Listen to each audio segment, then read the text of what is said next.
Don't pick up the phone, you know he's only calling 'cause he's drunk and alone too. Don't let him in, no, I said pick him out again free. Don't be afraid, you know you're gonna wake up in his bed in the morning. Assalamualaikum warahmatullahi wabarakatuh. Halo teman-teman, saya Wulan Koso. Di sini saya akan berbagi materi tentang kepemimpinan dan mengorganisasikan perusahaan. Gak usah berpanjang lebar, mari kita mulai. Kepemimpinan dan mengorganisasikan perusahaan. Yang pertama, saya akan menjelaskan tentang pengertian kepemimpinan. Secara umum, kepemimpinan adalah sebuah kemampuan dalam diri seseorang untuk mempengaruhi orang lain ataupun mengarahkan pihak tertentu untuk mencapai tujuan.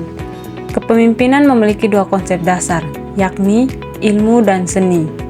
Ilmu kepemimpinan merupakan teori kepemimpinan yang bisa dipelajari dari berbagai sumber. Sementara seni kepemimpinan adalah metode atau teknik kepemimpinan dalam mengkoordinasi sebuah kelompok. Yang berikut tujuan kepemimpinan.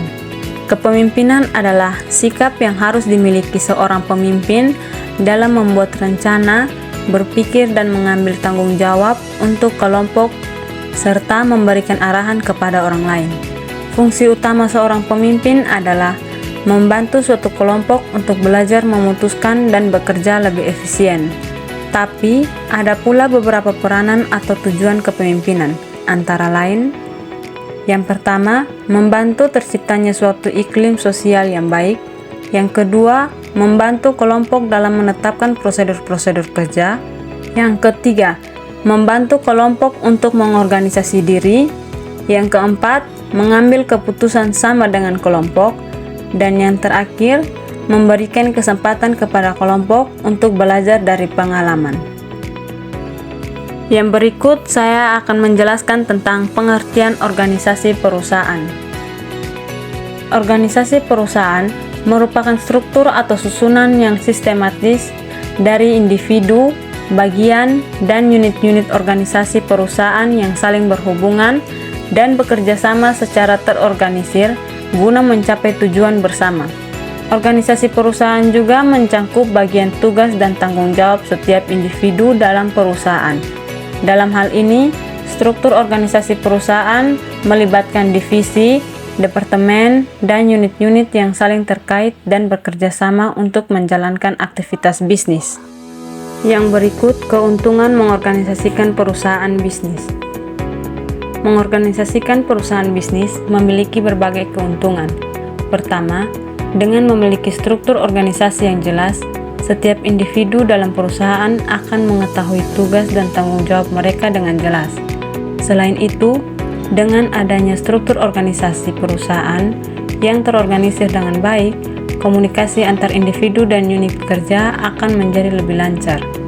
Hal ini akan meminimalisir miskomunikasi dan mempercepat pengambilan keputusan yang diperlukan dalam menjalankan bisnis. Berikut kekurangan mengorganisasikan perusahaan bisnis.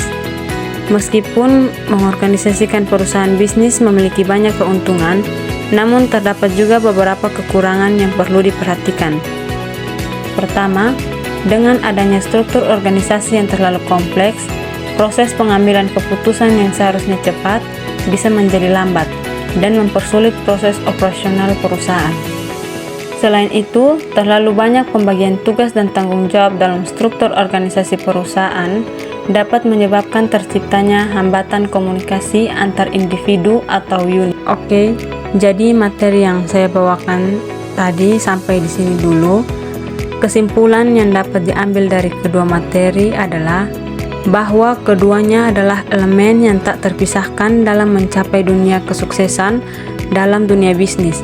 Kepemimpinan yang efektif adalah fondasi untuk menginspirasi, memandu, dan memotivasi tim.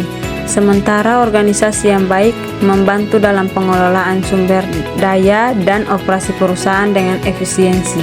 Sampai jumpa dan terima kasih untuk antusiasnya yang begitu besar.